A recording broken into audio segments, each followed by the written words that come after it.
तीन सवालों के साथ दंगल में हम इस चर्चा की शुरुआत करना चाहते हैं। पहला सवाल, क्या उपराष्ट्रपति चुनाव में क्रॉस वोटिंग हुई है? क्योंकि कई दावे प्रतिदावे करने की कोशिश हो रही है। एक बात साफ है कि एनडीए को जितनी उम्मीद थी उससे ज्यादा वोट उन्हें पड़े हैं, लेकिन उसके बावजूद विपक्ष का दावा है कि उन्हें 315 वोट पड़ने थे, 15 इनवैलिड वोट है, जिसके आधार पर क्रॉस वोटिंग उनके तरफ से नहीं हुई है, यह भी दावा किया जा रहा है। दूसरा सवाल, क्या इससे विपक्ष की एकता पर सवाल उठेंगे? क्योंकि विपक्ष पिछले कई दिनों से एसआईआर का मुद्दा हो, वक्फ बोर्ड का मुद्दा हो, एक साथ खड़ा होता नजर आ रहा है, लेकिन क्या विपक्ष की एकता में कहीं ना कहीं पंक्चर करने की कोशिश इस पूरे चुनाव के मद्देनजर हुई है? इस पर भी सवाल पूछेंगे। और तीसरा अहम सवाल, क्या उपराष्ट्रपति चुनाव में सिद्धांत की लड़ाई हुई है?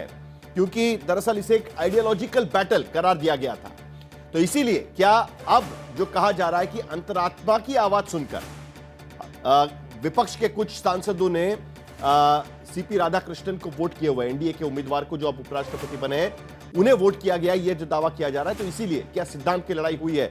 इन सारे मुद्दों पर हम चर्चा करेंगे, लेकिन चर्चा शुरू करने के पहले हमारे साथ में हिमांशु मिश्रा हमारे संवाददाता जुड़े हुए हैं, उनसे कुछ सवाल पूछना लाजमी है, क्योंकि दिल्ली की गलियारों में इसको लेकर काफी चर्चा है। हिमांशु, वोट अगर टूटे हैं, क्रॉस वोटिंग हुआ है, तो किसका क्रॉस वोटिंग हुआ है? विपक्ष तो कह रहा है कि भाई क्रॉस वोटिंग का सवाल ही नहीं उठता, जो 15 इनवैलिड है वो सब हमारे ही वोट है, हमें 315 वोट चाहिए थे, 300 वोट हमारे पास, हमारी झोली में है, 40% वोट हमारे पास है। देखिए, सरकार की तरफ से ये भी कहा गया है साहिल की जो 10 वोट हैं वो एनडीए के इनवैलिड हुए हैं, जो एनडीए के पक्ष में जाने थे। 5 इनवैलिड वोट जो हैं वो इंडिया ब्लॉक और वो वोटर हैं जिनके जो ना एनडीए में थे ना इंडिया ब्लॉक में थे। तो कहीं ना कहीं सरकार की तरफ से दावा है कि Congress, NCP, Sharad Pawar, UBT, RJD, JMM, DMK और आम आदमी पार्टी के जो सांसद हैं उन्होंने क्रॉस वोट किया और लगभग 15 वोट जो हैं वो क्रॉस वोट होकर जो है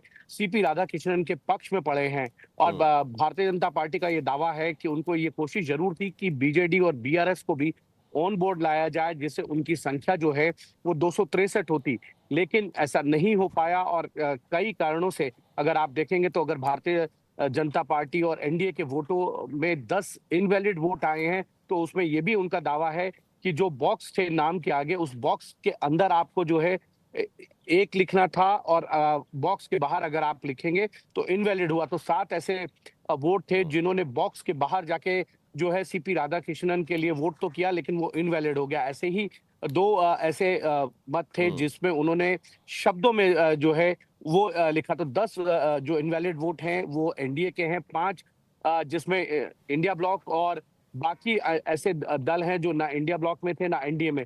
तो कहीं ना कहीं सरकार का ये दावा है 15 जो ठीक। वोट है वो क्रॉस वोट होकर उनके पक्ष में आए हैं, जिससे उनका आंकड़ा जो है 452 का बना, जो 427 उनको थे और 11 वाईएसआर के वोट उनको मिलने थे। तो ऐसे में सरकार को लगता है कि एक तरीके से देखा जाए तो 24 वोट जो है उनके पक्ष में आए हैं।